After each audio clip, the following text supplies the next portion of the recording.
We get another hoax hate crime targeting Trump supporters. But fortunately, this is a super quick mystery. The guy who did it was arrested for insurance fraud. Apparently, he damaged his own vehicle, spray painted something about Trump on it or whatever, and I guess he got arrested.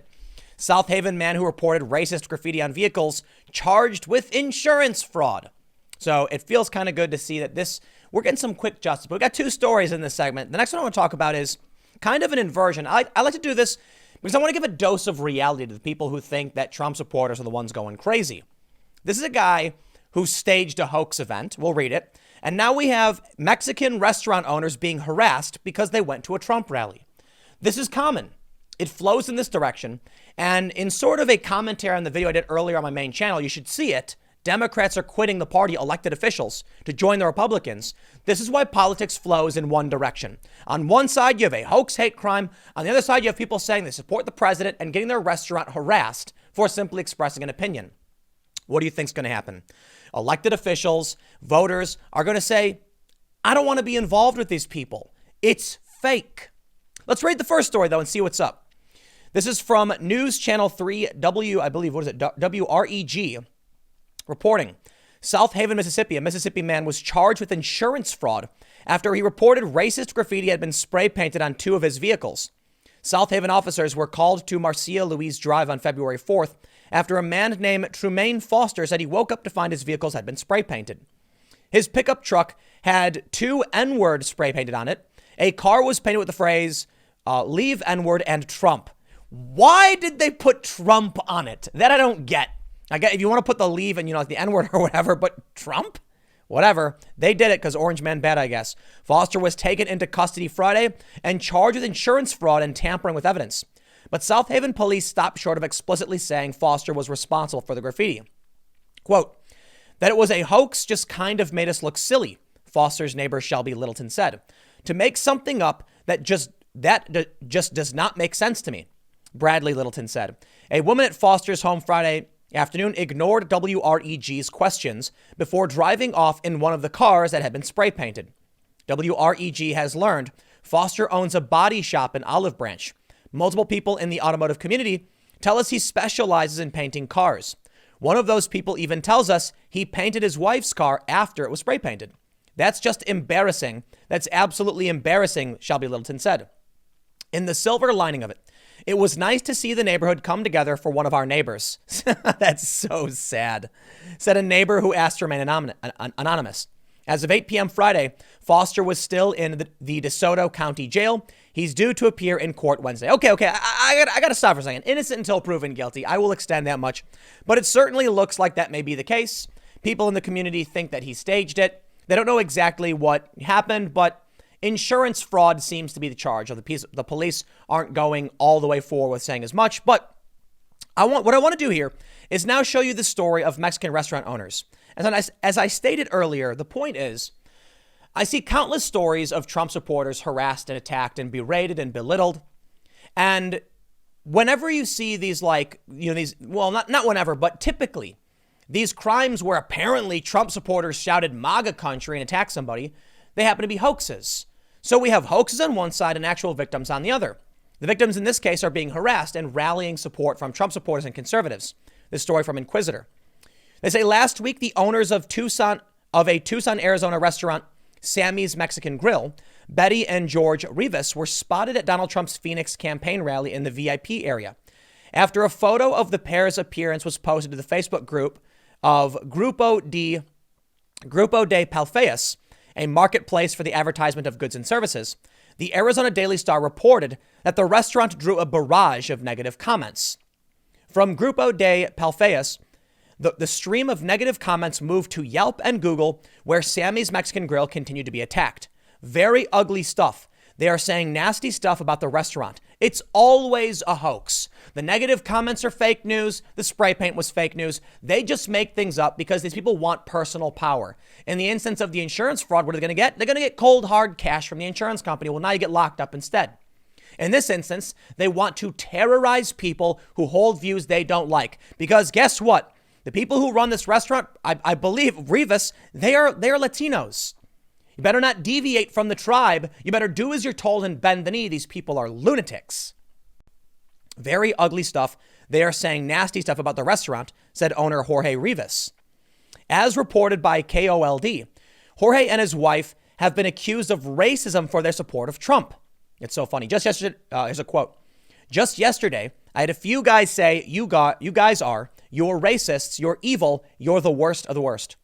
After the incident, Jorge and Betty, I know I said George first. I'm going to say Jorge because I think that's how you pronounce it. Jorge and Betty posted a video to Facebook in which they defended their rights as naturalized American citizens.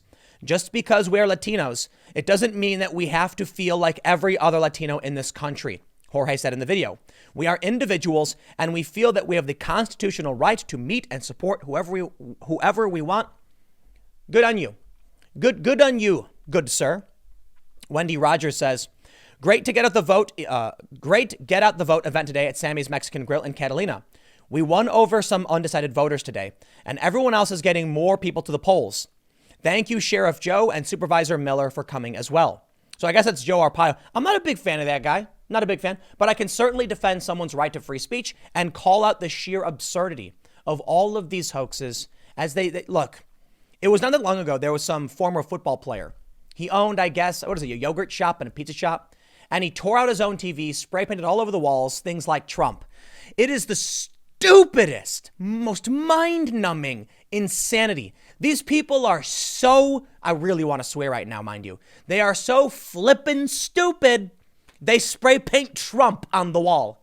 And like every single time it happens, it's a hoax. Because what Trump supporters are going out in the middle of the night and spray painting up cars with Trump's name on it? How stupid do you have to be?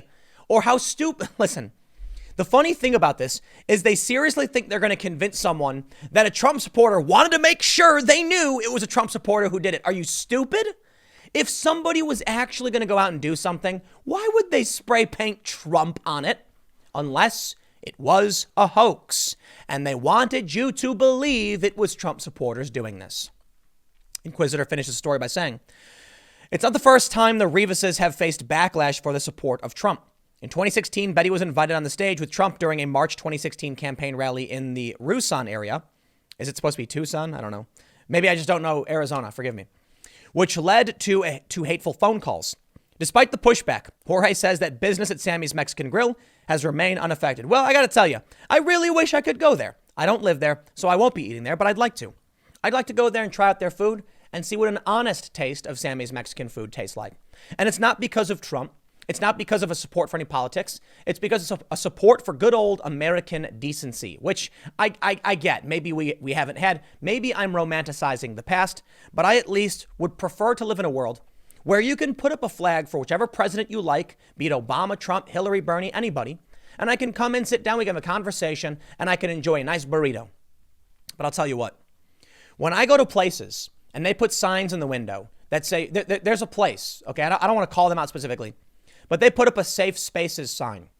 You know, because of that sign, I don't feel safe going to your establishment. Now, of course, they'll say, oh, what a whiny baby. No, look, you do what you want to do. I'll go where I want to go. But when you have people showing up with bats and crowbars and bike locks and bashing people they don't like, you think when you put up that sign, I'm going to feel safe? No, it's not a safe space. It's a violent cult space. That's unfortunate. The problem is it's all stemming from one side. I know that if I go to a place with a picture of Trump in the window, no one's going to say anything to me. I can walk in, I can say, one burrito. Ooh, you know what I like? Give me grilled chicken with sour cream and guacamole. That sounds fantastic. Maybe a little extra cheese, sprinkle it on top, melt it right over the thing. Maybe some enchilada sauce. Sounds great. Guess what they're going to say? That'll be $7.95. And I'll say, oh, here you go. And they're going to say, thank you. But my concern is when I go to these ideological places where they put up other nonsense in the windows, they might actually, well, it's very unlikely, but I certainly don't feel safe when you are in league with people who show up to Trump rallies and knock down old women or bash people over the head. The unfortunate reality that many of these people don't want to accept is that it's coming from their side. Yet for some reason, they keep pushing it in the media that it's Trump supporters who do it. They don't. You know, I know you can look at the Proud Boys and the thing that happened in New York. And well, the Proud Boys aren't completely innocent, but it tends to be reactive on their part, for better or for worse. I've been to so many events that were just regular old people marching through the streets, And you see people show up with crowbars and baseball bats. You hear about hate crimes, fake ones. Jussie Smollett being the kingpin, I suppose. I don't mean like the ringleader. I mean like he's the biggest story. Guess what? He was just indicted on, I think, 6 new charges. So these kind of things, they happen. And that's why whenever I hear a story, I just don't believe it. You tell me a story that some Trump supporter spray painted Trump on someone's car and racial slurs? Oh, please, dude. The biggest Donald Trump forum on the internet bans racism, you idiots. I'm sick and tired of this stuff. I'll leave it there. Stick around. Next segment's coming up in a few minutes, and I will see you all shortly.